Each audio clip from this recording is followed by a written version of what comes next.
Groot.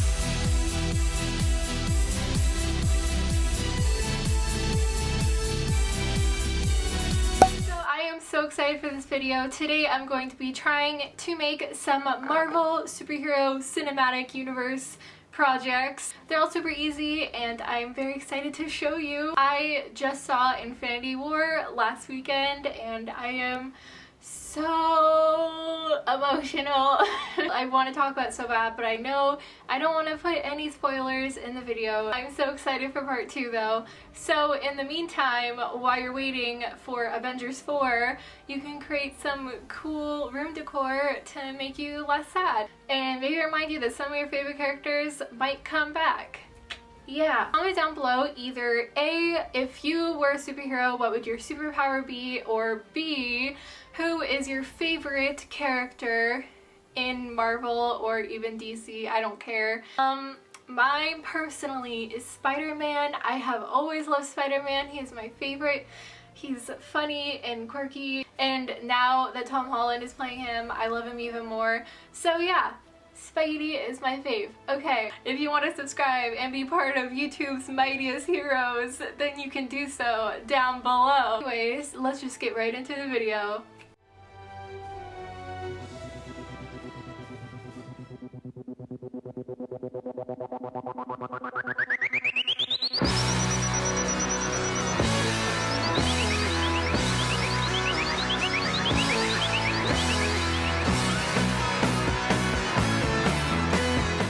We're going to start by making the base of Groot's head. I used a separate little pot plant as a reference, and all I did was I took a round circle part as the bottom, and then I stretched out a long flat rectangular piece so I could go around it like you see me doing here, and I basically just stretched it out until I could fit all the way around the circle and trimmed it and smoothed everything together. Next, in order to tell where the front of his face was, I made 2 little balls and smushed them against the side of the pot for his 2 eyes. And then I started on the top of his head where all of the funky branches are. So I basically just used an X-OXO knife to cut up the top and then smooth everything together. And I also added clay to the sides and the walls just to make sure it was a little more sturdy because there were some parts that were thinner than others. So basically all you have to do is add clay and cut up clay with your X-OXO knife and just kind of shape it into like a branchy kind of look. Next, in order to create all of the lines he has, I used a toothpick and I kind of just pressed that into the clay as well as scraping the clay so I can make a bunch of little lines all over so it looks like a tree bark. This is an optional step, but I think it looks a little more realistic looking.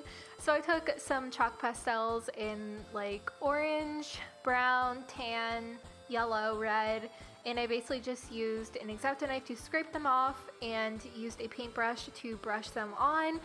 Because I smudged out some of the lines, I went over them again with the toothpick just to make sure they're very defined and sharp on his little face. And I also drew a tiny little smile. You can't see that in the clip, but you'll see it later.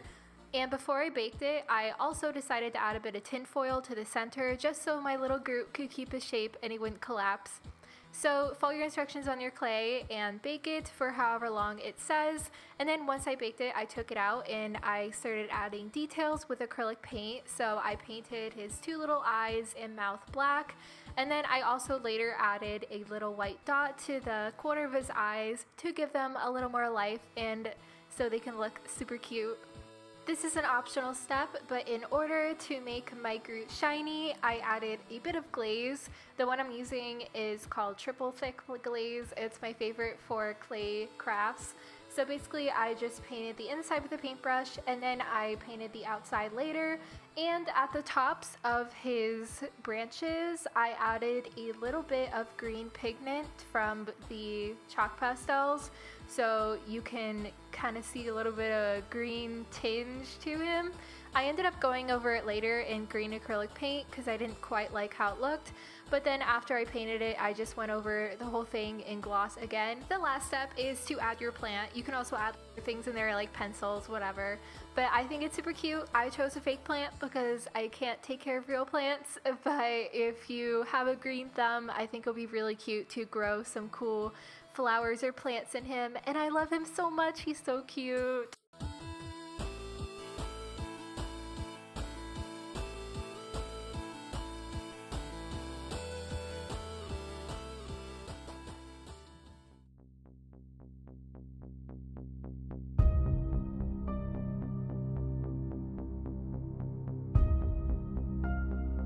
So I found this baseball display case at Michael's, and I didn't think about the fact that it didn't really have a bottom to it. So if you're going to use this for like a cosplay or just a prop, then you should probably get one with a clear bottom. Anyways, all I did was I started by mixing some blue acrylic paint with some white Mod Podge glue. I found that white Elmer's glue actually works a little better, so opt for that instead of the Mod Podge, or even just use some watered down white paint because I'd use so many layers of glue just to get it like a opaque kind of frosted look. Could always save time and use some frost spray paint, that works too, but basically just the point of making it frosty is so when you put your blue lights in there, it doesn't blind you and it kind of glows instead of shines through the glass. But that's basically it. It is super simple. Mine came with a black bottom, but I felt it didn't really go with the Tesseract, so I left it alone, which is fine because I'm just using it as desk decoration anyways, but I think it's super cool.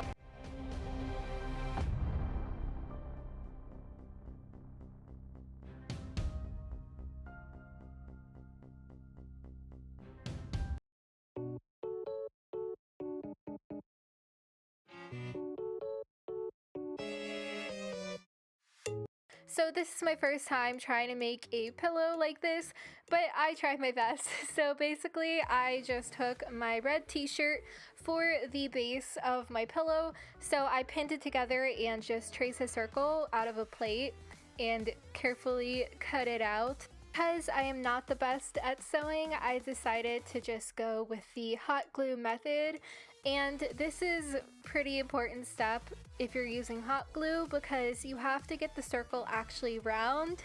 There are a few places where my circle was a little wonky, and that led to my pillow being not completely circular. So try your best to make it as round as you possibly can. Also make sure to leave an opening in the glue so you can stuff it later. After you glue your red piece, flip it inside out and then cut out a white circle to go on the outside of the red, and I just painted together so I could glue it later, and then I cut out a smaller blue circle to go in the center. I used a stencil to cut out a white star out of some more white fabric, and then I started gluing everything together. So I carefully removed each of the pins and then glued down the white part, and then glued down the blue part in the middle, and finally the star. Once everything is completely glued and dried, you can start stuffing it with some stuffing and then glue the opening closed again. I also later went in with a few stitches on the edges just to pull the white part and the red part together so it wasn't so crinkly as you see here. But even though it feels a little lopsided, I still think it's very cute and it's very nice on my bed.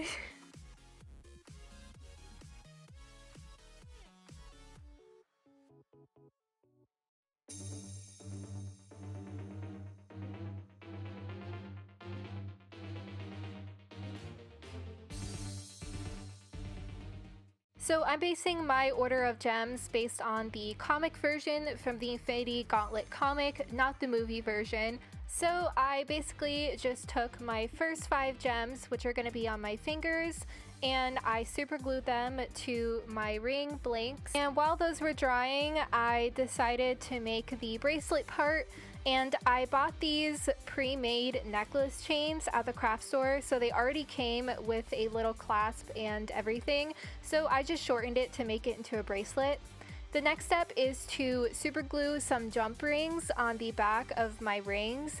That way I could connect them with some chain. So I just tried to keep the jump ring on the edge, and then I took another jump ring and connected that to another piece of gold chain.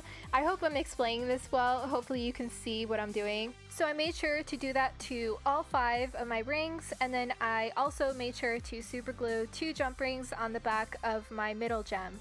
I used some more jump rings to connect the middle gem to the center of my bracelet, and then I measured how long I wanted my chain to be and cut all the gems so they were the same length.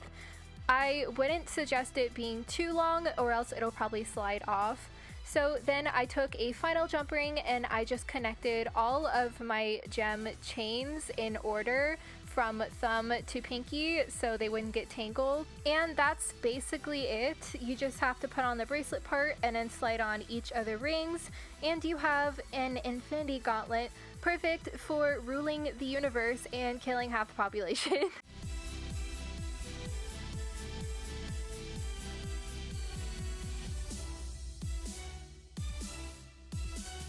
Oh no, my secret identity has been revealed. Whatever shall we do? If you do recreate these things, you should tag me on social media, which I will have on the screen here, because I really love it when you guys do that. It makes my whole day, so thank you. If you want to subscribe, again, it'll be down below, and also give this video a thumbs up if you enjoyed it. I would really appreciate it. Let me know if you want to see more videos like this, maybe more Marvel, or if you have like a specific fandom you want to see next. I know I've done videos like Stranger Things, Steven Universe, and now this one where it's just one specific thing with a bunch of projects kind of into it instead of like a bunch of random fandoms. Also, I cut my hair and dyed it back to like its natural color because I'm waiting for like the green to get out of my hair. It reminds me of like, you know, superhero, Black Widow, Pow Pow, you know. That doesn't make sense, I'm sorry. Also, I am officially out of high school, woo, because I'm a senior and I'm graduating in like a week. So that means I can actually make videos, because before I wasn't really posting that often or making like videos like this because I had no time. But now I have lots of time before college. So let me know what you want to see. Anyways, thank you for watching. I'll see you next week and bye!